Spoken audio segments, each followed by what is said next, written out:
Rescue me before I sink, lose the ship at sea. I said, hey yo, well you came so fast, saved at last, your kiss was mutiny. I said, hey yo,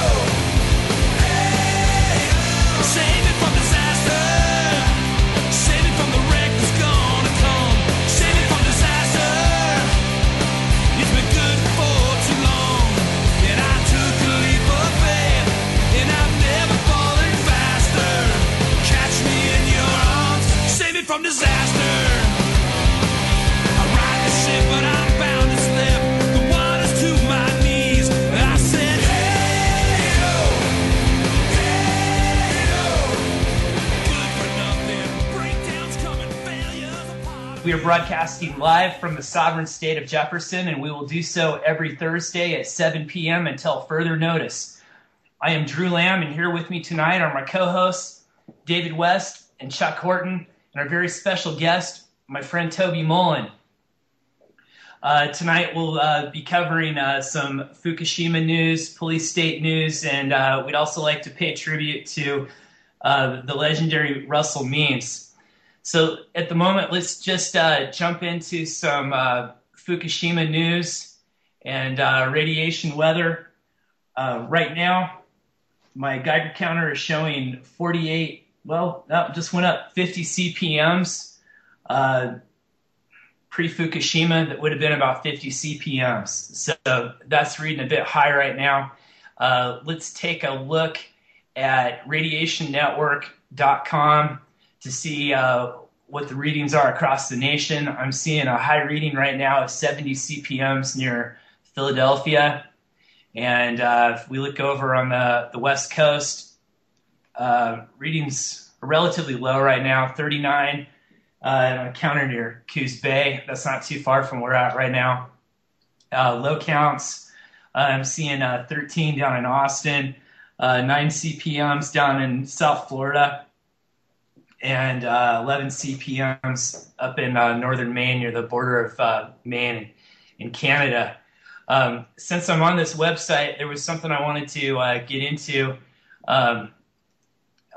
Tim at Radiation Network, I just want to say I really appreciate this site. This is a free site, and he sells Geiger counters. He sells some really good Geiger counters. I actually bought my Radiation Alert Inspector EXP from him, and it's really the best. It reads alpha, beta, and gamma, and you can participate in his network, which I don't. I run Mac. I think I have to have Windows computer and the software and all that stuff, and I'm just not into doing that.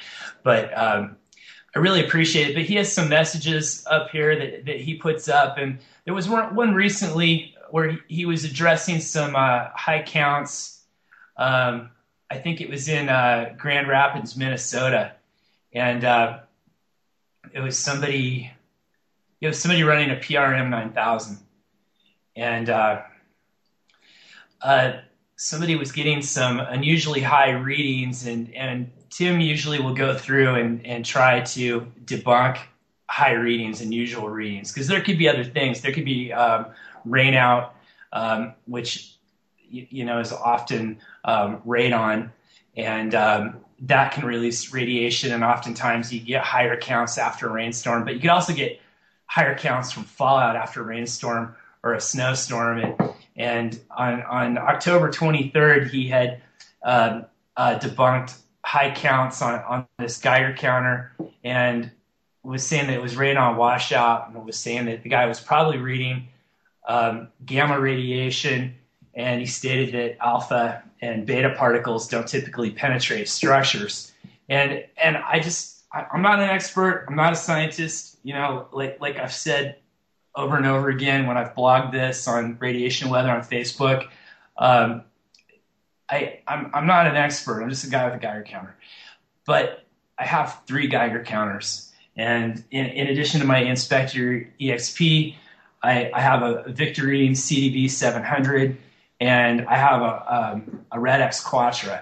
The CDB 700 reads both beta particles and gamma rays, and the Radex just reads gamma rays.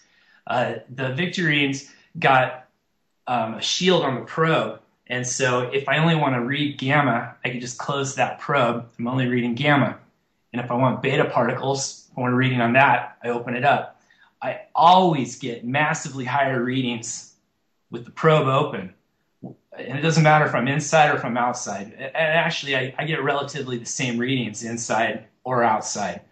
And so from my experience, most of the readings that I've been getting are beta particles. And my Rad-X only reads gamma rays. So that usually comes in around, somewhere between 8 and 15 microroentgens per hour.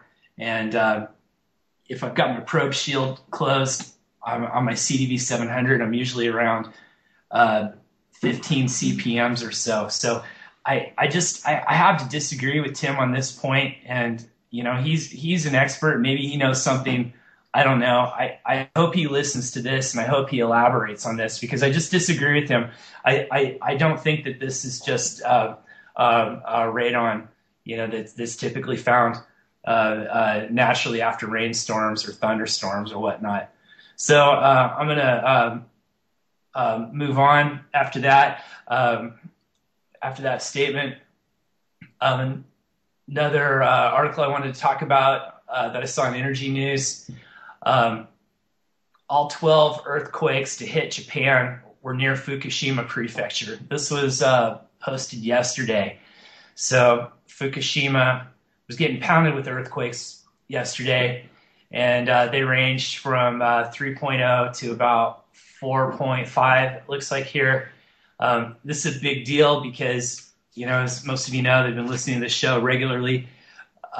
Reactor 4 has a spent fuel pool that is currently just open to the atmosphere. It's got massive amounts of spent fuel stored in there, including the reactor core from Reactor 4. I don't know why you just stick that in a pool of water and stick it 100 feet up in the air, but they did. And then they propped the pool up on stilts, and the building's sunk almost 3 feet so far, and we have earthquakes rattling it. It'd take maybe a 7.0 to knock it down, or maybe less. Now it's not, the building's not sinking evenly. It's sinking asymmetrically, and it could tumble. And somebody had posted on one of their web pages. I'm not going to name any names. I don't want to embarrass anybody, but there was a story that was going around that the spent fuel pool had caught fire. And there were massive radiation readings in Japan, and really, really scared a lot of people. And I don't know if this was done intentionally or if somebody just got misinformation. I don't know. But it's good to check your sources before you put this information out. I mean, when I heard this, the first thing I did was I checked the JNN cam, and then I checked the TEPCO cam. And I don't really trust the TEPCO cam. They could loop it, they could do things to it to, play old footage or whatever. But it's good to check those things out and see what's going on before you jump to conclusions. I would like to point out, however, that this could happen, and so don't just dismiss this. If you hear a report of this, don't just dismiss it and think that it's Chicken Little saying the sky is falling. Check the cams and see what's going on. And before you start throwing the story around, research it, and see what's going on and make up your mind yourself. But it's highly likely that scenario will come true. That pool could catch on fire, that it could collapse. Gunderson had said that if that caught on fire, it could split Japan in half, and there's been many scientists who believe that this could cause a massive extinction event in the northern hemisphere. So enough on that article. There was another one here. I also saw this on Energy News, but this is actually sharing of a broadcast from John B. Wells' show, Coast to Coast. He's really a great guy. John Wells has been covering Fukushima regularly, and this is a topic that has been shunned by mainstream media. and some of us have made it our mission to keep talking about this. It's really up to alternative media to keep this information out there. And I don't mean to sound all conspiracy theorists or whatnot, but you just have to look at who controls the media and who controls the energy companies. And, well, it's General Electric, really. And so that's why it is what it is. And General Electric doesn't own me, and I don't get any money to do this. None of us do. We're just here doing this because we care. So I have nothing to gain from this, and I only wish to share the truth and to help people. So on this show, John Wells was interviewing Don Heckert, who's a U.S. Air Force U-2 pilot. He's retired. And he had done missions where they were investigating nuclear fallout and looking at weather patterns and how radiation travels within the jet stream. And he's pretty hip to the jet stream and the Japanese fire bombs, or the Fugos, that Kevin Blanche and I were talking about last week on the show. Was the World War II bombs? Yep, the World War II bombs. The ones that landed in Klamath Falls or something? Yeah, there were a couple that landed in Oregon. And, one story says that they were trying to start forest fires in Oregon. I don't know if that's the truth. But Heckert commented here, I'm just going to read his statement here. This is strictly as a hunter, fisherman, gatherer, subsistence guy. I'm retired. I go down to dig clams. I've dug clams for years and years and years as an Alaska resident. Normally I'm allowed to get 40 at a time. I went out twice in 2 months, once in April, once in May, and got 2 clams one time and 3 another time. And they were really juvenile. And I called up Fish and Game and said, gee, I'm concerned. Something has happened to our clam population on the Kenai Peninsula where we were fishing. That concerned me. A little later, we have numerous reports of our sea life, particularly the larger mammals having lesions and scars, and they can't define why they have these huge sores on them. And I'm not sure that there's a conclusive report on that. Yet that's followed by the major tourist activity of the Kenai Peninsula during the summer is king fishing. World record salmon are pulled out of that river, and is really an economic boon to that Kenai Peninsula in that local area. They canceled the season this year halfway through because the return didn't come back in the numbers that were required to even sustain the population. And that's really sad. I'd like to note, however, that my friend Todd saw salmon up in Bear Creek near Talent. So apparently we aren't suffering the same plight here. And let's see. One thing I wanted to talk about here. Sorry, but I remember last year hearing reports from people who were up in Alaska complaining about bloody noses and bleeding gums and bleeding out their ears and classic signs of radiation poisoning. And for a while, the jet stream was just blasting heavy on Alaska and the Aleutian Islands.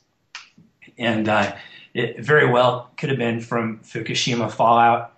And it would be nice if the EPA would do their job and stop covering for the energy industry and tell us what's really been going on. Or we need to defund them and stop charging the taxpayers for this. Another article that came out yesterday, I think this is perhaps the most disturbing. The headline here says, more U.S. tuna contaminated. Study entire food web, including humans, may be affected as Fukushima radionuclides spread to West Coast. And this was a study that was it was a joint study conducted by the Department of Nuclear Engineering and Radiation Health Physics, Oregon State University in Corvallis, Oregon, and NOAA Northwest Fisheries Science Center, and the Hatfield Marine Science Center in Newport, College of Earth, Ocean, and Atmospheric Sciences at OSU in Corvallis. It says here, the incident at the Fukushima Daiichi nuclear plant released a substantial radioactive contamination into the environment. With the predominant wind and current flow in this part of the North Pacific, these radionuclides will gradually spread to the U.S. West Coast waters after a suitable period of time, with the possibility of affecting food quality throughout the food web, including humans. In addition to the passive transport by currents and winds, the migratory pathways of large pelagic fish extend from Japan to the Northern California current. These organisms can serve as transport vectors for these nuclides, especially given their capacity to concentrate radionuclides from surrounding waters and prey. We examined the amount of distribution of important radionuclides in the Northern California current ecosystem, from the plankton to larger fish, seabirds, and marine mammals, based on archived and post-exposure organisms. In particular, we focus on albacore tuna as a target species that migrates across the North Pacific Ocean, feeding through its range and commercially important along the U.S. West Coast. By predicting the radiobiologic stress, if any, for a managed species as more Fukushima-related radionuclides are uptaken, appropriate action may be taken before significant population effects have occurred.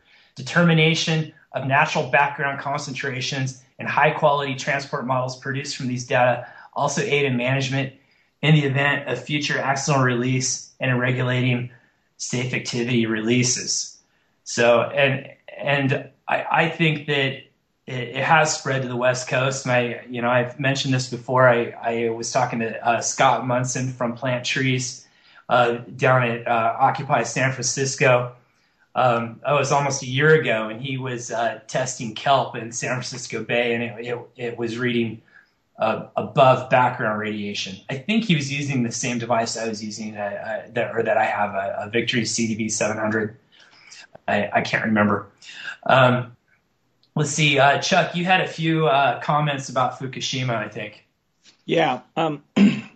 Last week, Kevin, who was just awesome, he said something, and what he said was true, but if you have to understand it in the context of what he was saying, gamma radiation is perhaps the most dangerous radiation because it's hard to stop. It's, for all practical purposes, you need like about 100 feet of lead to stop it. It'll pass through everything. If you have enough gamma radiation passing through you, it will hit a cell. It'll hit many cells, and it will cause incredible damage. But background radiation being what it is, and even maybe a 1 or 2 times background radiation, not so big of a threat because we're still quite a bit away from Fukushima. And in science, there's this thing called the inverse square law, which says that as you move away from a source of anything, what you receive in radiation from that, whether it be light or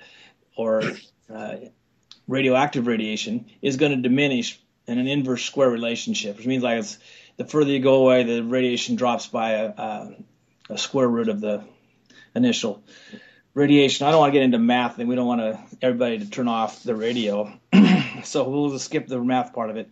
But anyway, it still could be a big threat to us if reactor number 4 goes, because there is a lot of spent fuel in that pool, and that would dramatically increase the amount of radiation that's going to be going out in the atmosphere, and that would start to become a real serious problem at that point. So I don't want to say it isn't a problem, but right now, if things stayed as they were, our biggest threat is really from the alpha particles and the beta particles that are coming over and can be absorbed into your body and sit in your body and get taken up into one of your organs and start causing damage there. And it's kind of a slow kill. It'll take maybe 2 or 3 years to kill you with a cancer of some kind. But that just kind of clarifying what he was saying. What he said was true, but if you don't understand how this stuff works, you might think, oh gosh, we have to run away from the gamma rays. You have to, at a certain concentration of radiation, they're extremely dangerous and they'll fry you. Well, one thing that I'd like to point out is that they are a sign of fission taking place in the reactors. And before reactor 3 detonated, witnesses stated that they saw what's known as gamma ray fluorescence. And I've seen the same thing on reactor 4. It's been a few months now, but for a while, when you're watching the camera, you just see the reactor at night glowing like the sun. It was just bright like the sun. It wasn't artificial light. I've been watching those cameras for over a year and a half now, and I know what artificial light looks like versus neutron beams and gamma ray fluorescence. And so, definitely if you're close to the site, the gamma rays are a hazard, and if the reactors are fluorescing, it's likely they're gonna detonate, I think, or blow up or whatever they're gonna do. But it is a significant sign. But it's just like what I was talking about. Tim's comments on radiation network. If we're getting gamma rays over here, it's probably cosmic radiation or radon, and not from Fukushima. I would agree with you there. But we're getting other stuff. We get alpha particles and beta particles, and that's bad news. And you don't want to be exposed to those, and you don't want to inhale or ingest the emitter. So get ready. I've said this before. Get ready to bug in if that thing blows. Have lots of water, lots of food, 6mm plastic, duct tape, the works, and be ready to seal everything up, turn off your HVAC system, and bug in if that thing blows. We'll have about 4 days to react once we know for certain what happened, and then it's just a matter of taking the readings and knowing when it's the most safe to be outside in it. Yes, and I would add one thing to this: is don't trust what the government tells you. Do your own research. Is that you can't. Your life is too important to trust it to the government.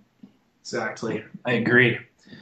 So let's see. Let's move on from that. And one of the topics I wanted to discuss tonight. We've got a lot of material to cover as usual. I wanted to talk about Russell Means, and that was one of the reasons I love hanging out with my friend Tobey, but this is one of the reasons why I wanted to invite him onto the show tonight. Tobey's been a really good friend of mine since, I think since I was a freshman in high school. I was going to say it might even go back as far as junior high. But. Yeah, it's been, we were locker partners at mid-high, Medford Mid-High, which doesn't exist anymore. That's right. Yeah. Toby's been in film for a long time. And he always bring weird stuff that I'd find in our locker. We were locker partners, and I'd find axes in there and strange props. And people were usually freaking out, but it was usually a film prop. Whips, things like that. I think, let's see. Odd things the average sophomore wouldn't be bringing to school. Yeah, unless you were making a movie about something. Yeah. Exactly. And we were both Indiana Jones fans. I think we watched Raiders of the Lost Ark together at the old Holly Theater. Yeah, we did. And that was fun. Raised a lot of cane. And, so one thing, Toby's influenced me in that he posts about things that he likes, and specifically icons on his Facebook wall. And a while back, he had posted some things about Russell Means, this Native American activist, and that's what really turned me on to Russell Means from the get-go. And then he's been a regular guest. Russell Means has been a regular guest on Alex Jones over the years, but I think Tobey was the first person that really exposed me to his ideas. I'd seen him in film and TV and whatnot, but it really didn't resonate with me. And the irony about this is that Drew, when he asked me to come on, I kind of gave him the caveat that he's got to understand that he may know more about Russell Means than myself. And the irony is because I'm Native American, and not that well, take this for the nature in which it's intended, not that means anything, but I think the initial idea for having me come on was to have a Native American point of view, which is understandable. And I guess being Native American, well, here's my point of view. But also, what I explained to him was that not that I'm anything special, but my experience was I was adopted. My dad's a history professor. My mom's an artist. We lived in Africa for several years, and I don't have the reservation life experience that Russell Means does, but I do have, I guess this a particular point of view. So the irony was that what I was telling Drew was that basically I was raised white middle class, so that's gonna be the point of view you're gonna get. But he went for it anyhow. So so here I am. Well, Toby and I were actually debating, how we should introduce him, and especially address where he's from. Toby's always told me that he was from the Papago Nation. Yeah, which Drew researched, but which I knew was the Spanish interpretation of my nation, which is the Tohono O'odham, in southern Arizona, and they had a lot of agriculture, and the Spaniards came in, and because they were eating a lot of Terperi beans. Yeah. So Papago was actually a Spanish term for bean eaters. Yeah. Or bean people. Yeah. And then really... then Drew cracked wise and said so they were calling them beaners even back in the 1500s. So yeah. Go figure. Yeah, Spanish. Mm-hmm. Yeah. So So anyways, we wanted to talk about Russell Means and Russell Means the activist and Russell Means the icon. And Russell Means was an early leader of the American Indian movement, and he led the occupation of Wounded Knee in South Dakota in 1973. And he'd been in some movies and TV shows. He was in the Last of the Mohicans and Natural Born Killers and Curb Your Enthusiasm, and he also was libertarian, and he ran for the Libertarian nomination for president in 1988, and I think that Russell Means really embodied libertarianism, but I think he took it much further than that. I think he was really putting it in action more than most people, and in a topic that I want to get into more and more is the topic of agorism, which is taking libertarian concepts and or libertarian theories and actually putting them into action, specifically the economic theories. And this is where Means was really doing something. Well, he was doing that though, right? Because he was seeing a government that wasn't providing a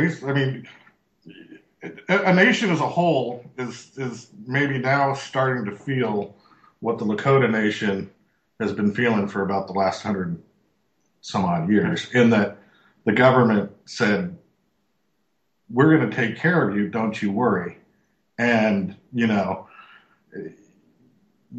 take some photographs over there and you don't know if you're looking at, somewhere on the other side of the world or, there are places there that have, they still don't have plumbing, running water and electricity. Life expectancy is in the mid 40s.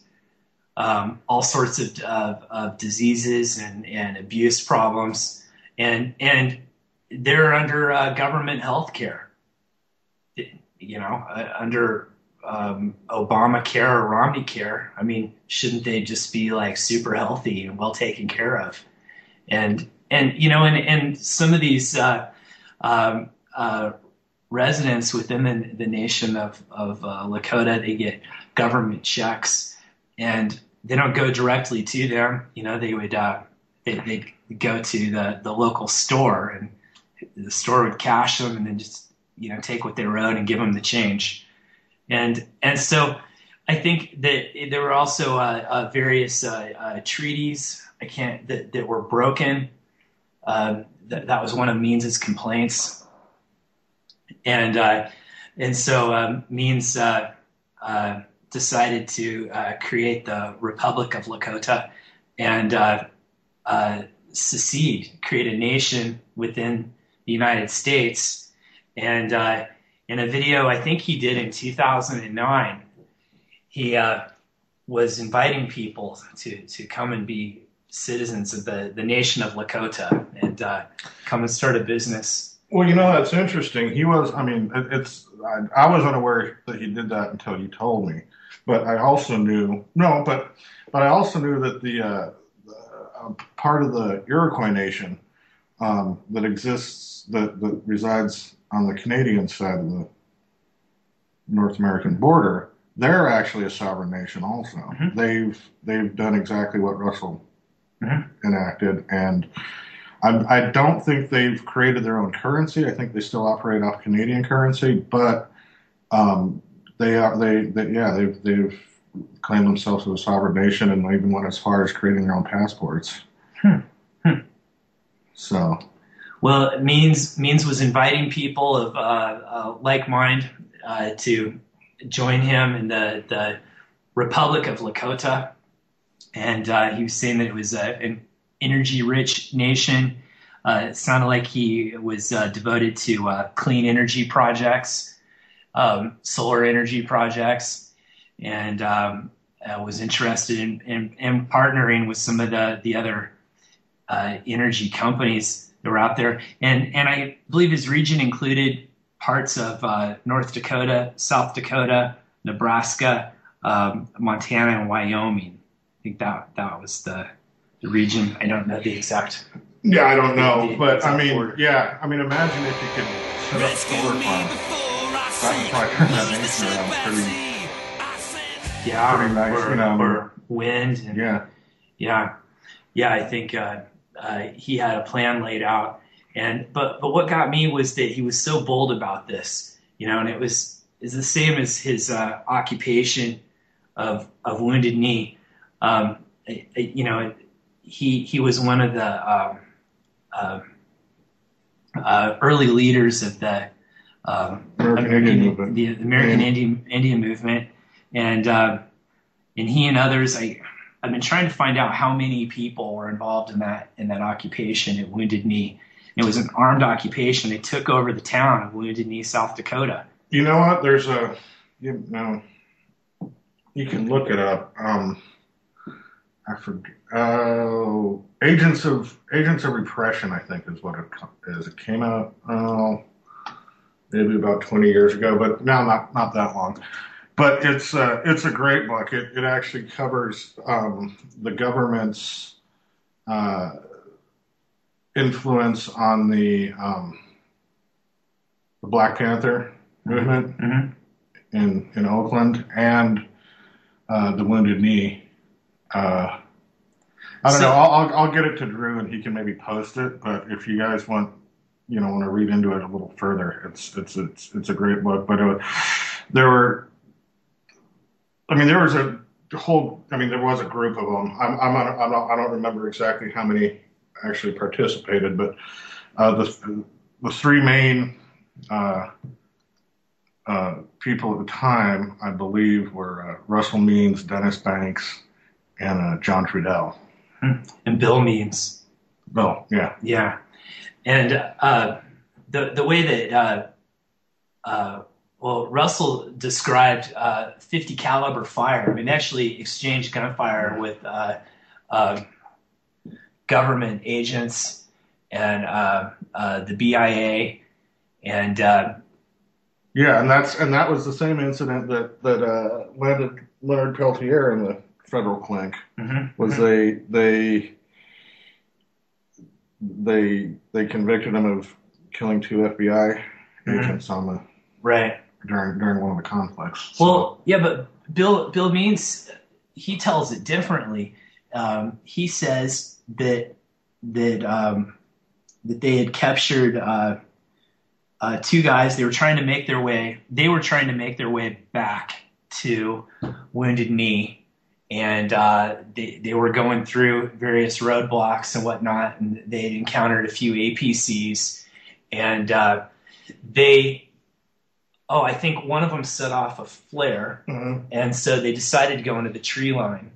And so they were traveling in the tree line, and then they encountered two men that they believed to be Navy SEALs. He thought they were Navy SEALs, and he was former military. I think Bill had gone to Vietnam, and was using his training. And I don't know if he was drafted or if he volunteered. I think that'd be significant to know that. But anyways, they captured these guys. They disarmed them, and they were trying to decide what to do with them, if they were going to take them hostage, kill them, or let them go. So they took their arms and they released them. They let them go. They didn't kill them. Right. But there was another murder that took place, or a killing. I don't know if it was self-defense or the details of that. And I think that Russell Means was acquitted. Yeah. Now, it's interesting because we were talking about the Wounded Knee occupation of 72, I believe it was. And if we're talking about Russell, it's too bad because I actually had to work that evening, but probably about 17 years ago, 96. Yeah. I had the opportunity to meet him. He was interviewed on cable radio in Portland, and but I had to work. But a coworker of mine who conducted the interview actually got me a signed copy of Where White Men Fear to Tread, which was Russell Means' history of his family on the Pine Ridge Reservation. Mm-hmm. Unfortunately, my coke-addicted roommate at the time sold a bunch of my books to pals. And so someone got signed a copy of Where White Man Fear to Tread.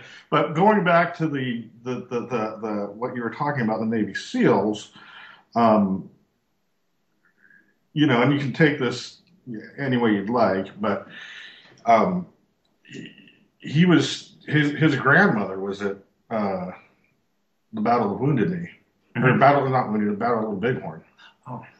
And her account was, I give Richard Mulligan props for playing General Custer, and his whole soliloquy at the end, and that was just a great performance. But the way that's portrayed and the way it's portrayed in art and the history books is that he was overwhelmed, which he was.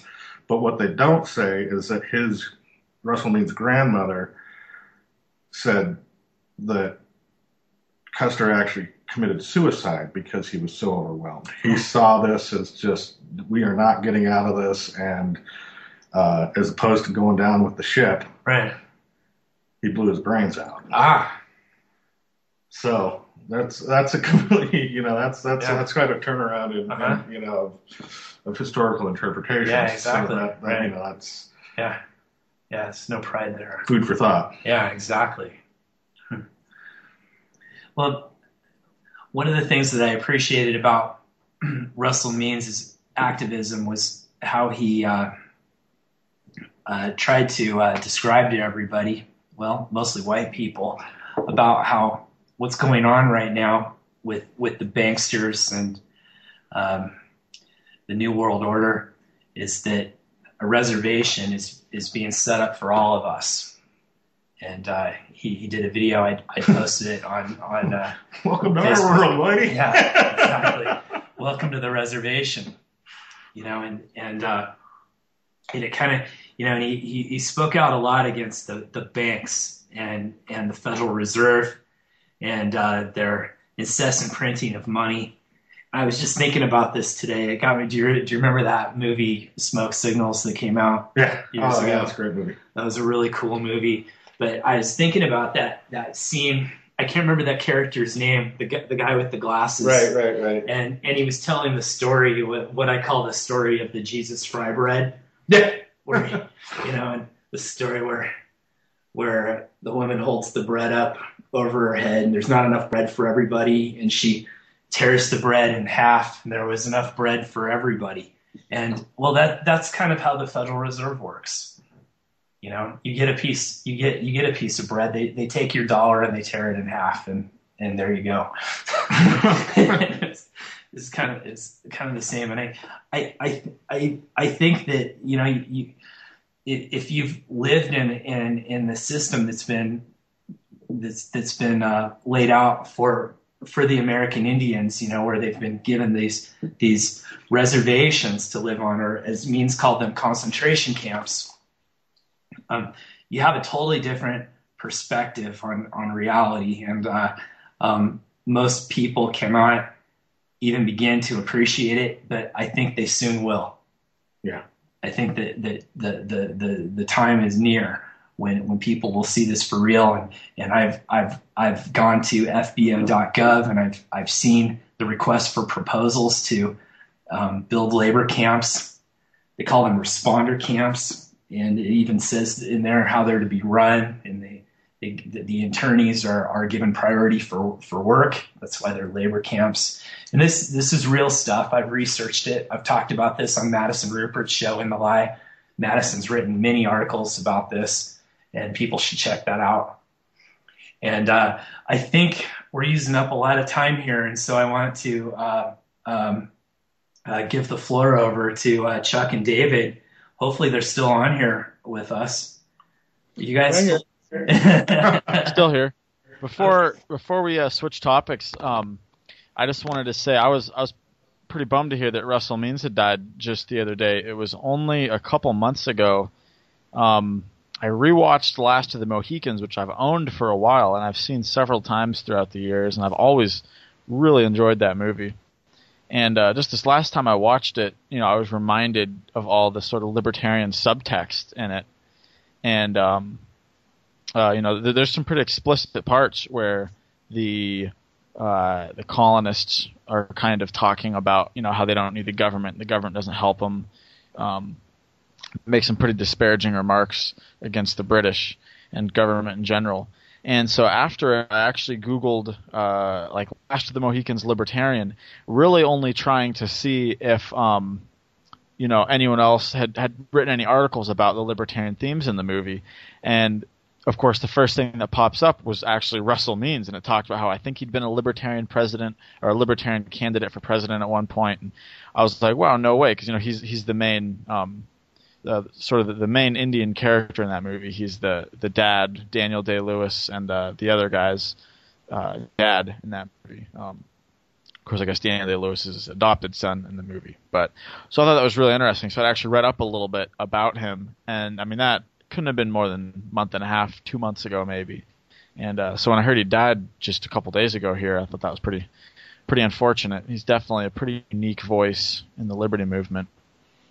But Dan, I was just going to echo kind of some of what you said. In doing my research for my probably never to be finished book project, I was reading about the history of the United States before we were a country, and there was a huge war with the Indians after the French Indian War had been resolved. Other tribes kind of started a rebellion. I think they called it Pontiac's Rebellion. And they were winning. They were just kicking everybody's ass. They were burning down forts. They were really doing, just kind of running the British out of the area. And the British were really just hateful bigots. That's all I can say. The letters that they write home, they just demeaned them as savages and whatever. And yet, a lot of the people that were overrun and captured by the Indians brought them into their society, gave them full rights of citizenship in their tribes. When they would, come across these people, the people didn't want to leave the tribes. They wanted to stay there. They were they had more voice in their government and their own lives than they did under the British rule as a colonist, and they wanted to keep it that way. They didn't want it. And it was the British soldiers were stunned. They couldn't understand what was going on. They didn't understand that freedom is really that big of a value that people would turn away from the quote unquote greatest civilization on earth at the time to live with the Indians. Well, go ahead, Toby. Sorry. No, I was going to say, well, that's just it. I mean, and that's how the whole East Coast nations were. At the time, the Iroquois were the greatest nation on the eastern seaboard, and they just kept, they would just move down and not necessarily assimilate other nations, but they would go in, basically kick ass, and then just say, well, now you know what we can do.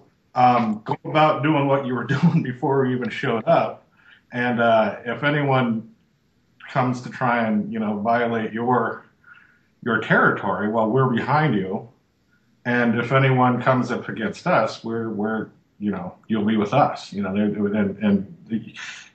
I mean, they would conquer, but then they would also be fair and just. So no wonder these captured soldiers that were assimilated in the nations were saying, why do I want to go anywhere else? I mean, well, and I'm wondering too if many of these conflicts were due to how the indigenous nations viewed themselves versus how European settlers viewed themselves and the indigenous nations. And you corrected me one night when we were having a discussion. We were drinking beers and watching a band, I think, and you explained to me the difference between a nation and a tribe. And my ancestors were Scottish, and they descended from the Lamont clan or the Lamont tribe, and by no means was that a nation. A nation is it's a sovereign nation of people, and a tribe is more like a community or a clan, even related people in a way, but it's not. It doesn't have the same standing as a nation, and I think that's significant, and I think that Means made that really clear. And listening to him speak, I think he made that abundantly clear, and you've made that clear to me. What that definition is, what that meaning is, and I think that could be a huge problem with how with how the settlers and even the government has dealt with the indigenous nations. They don't recognize them as being a nation. No, they don't. Right. They don't. So I think I've done a lot of talking tonight. I need to yield the floor. Yeah. Well, if we can change gears just a little bit here, I want to give sort of my my sort of regular update on the police state. Only the main article I wanted to talk about tonight isn't necessarily the police state. I mean, this was not something done by the government per se, but it was something that was committed by one of its employees. This is an article from Huffington Post. NYPD officer Gilberto Valle was arrested in a plot to kidnap women and cook them. This is pretty horrifying. I actually just shared the link on the Double Crossed Facebook page for anyone who wants to check it out. But basically, this cop, his name is Gilberto. I think it's Valle. It's V-A-L-L-E is his last name. Okay. He was an NYPD officer who was basically caught. I think he'd been turned in by his ex-wife who knew about some of his sort of fetish chats that he would have online.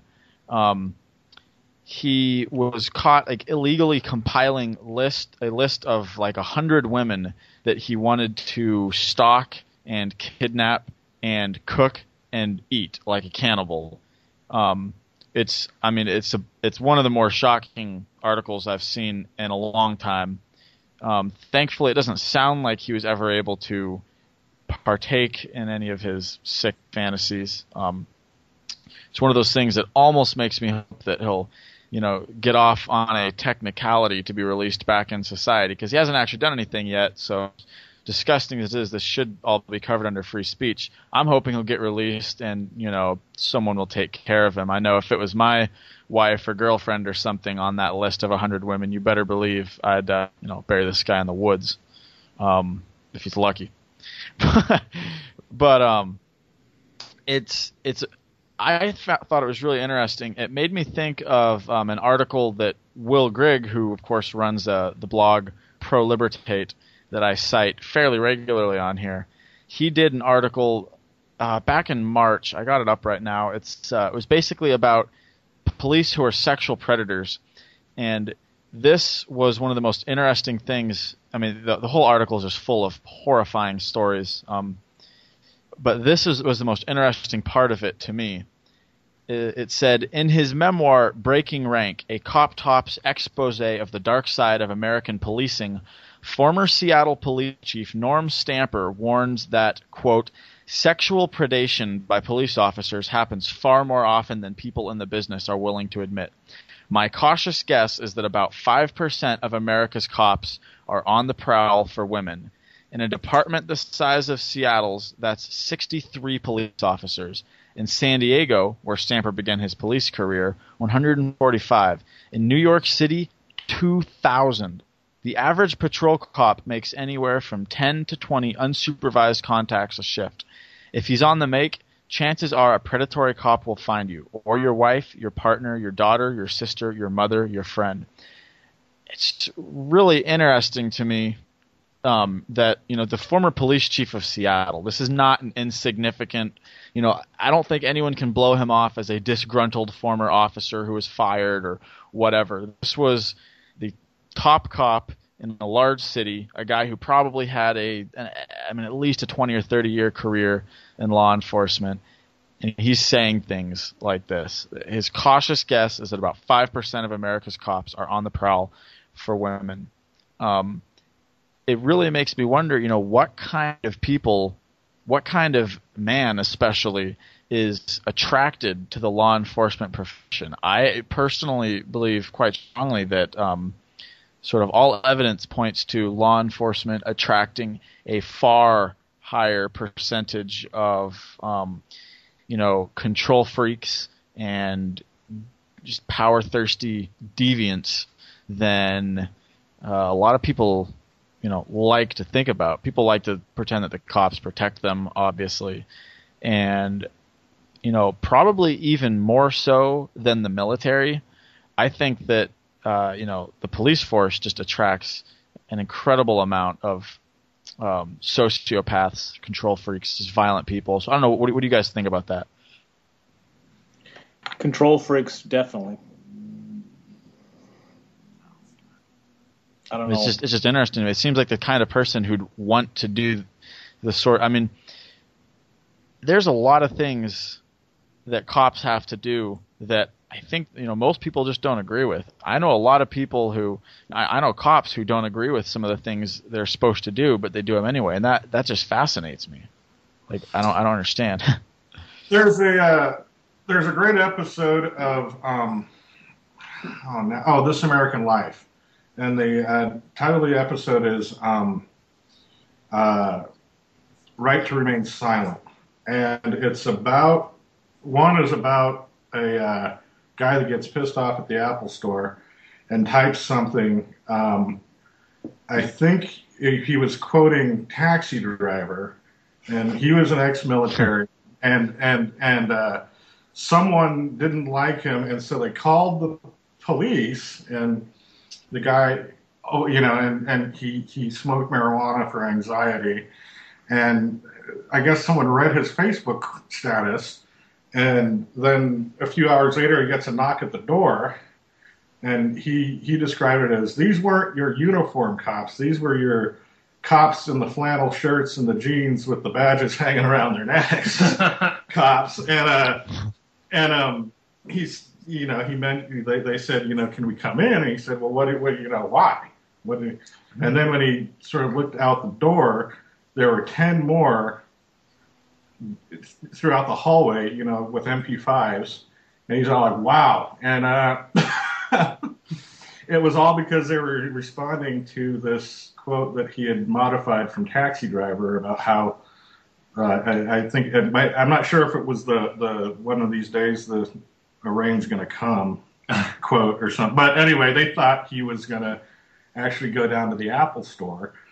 But the scarier one is the second half about a guy that was, you know, he joined the force to do good, and it was like it was as if someone had taken the script from The Negotiator and turned it into real life. I mean, it was a creepy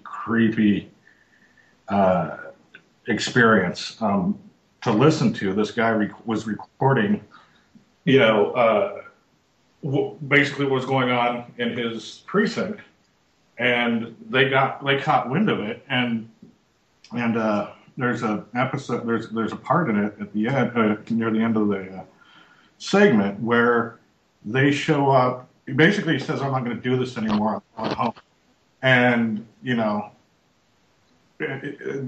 Basically, they tried to influence him to react violently so that they could.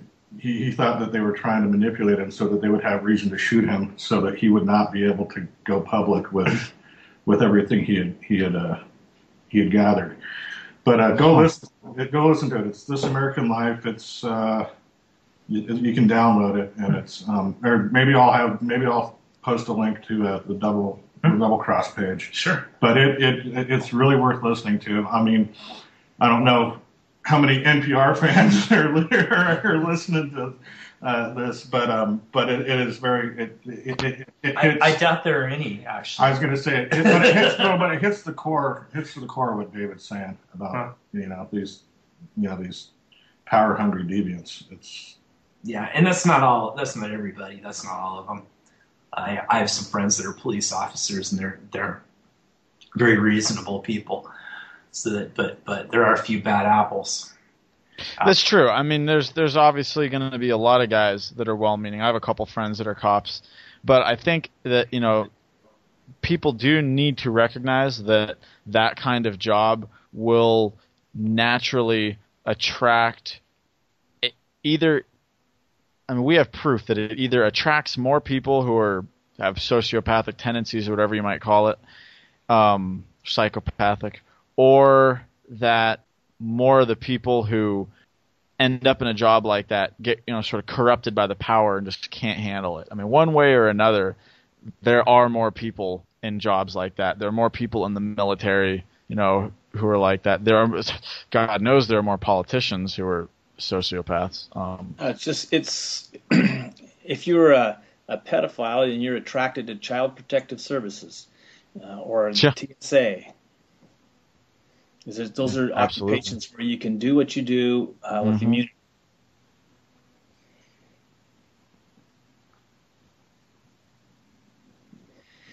I think we lost Chuck. No, I'm here. I just trailed off, I guess. I finished. Gotcha. But well, it looks like we're almost out of time. Drew, you want to close us off? Yeah, we're down to, I think, our last minute here. I think this has been a great episode, except that I wanted to hear more from Chuck, and I think he had some more material to lay out on us that I don't think we're going to have time to get into. So we're either going to have to podcast another episode or save it up for the next week. You guys will have to stay tuned and come back next week to hear all the goodies I have. I have lots of them. You've been listening to Double Cross Radio, and we'll be seceding again next Thursday, 7 p.m. PST. Stay tuned. Thank you. Good night, everyone.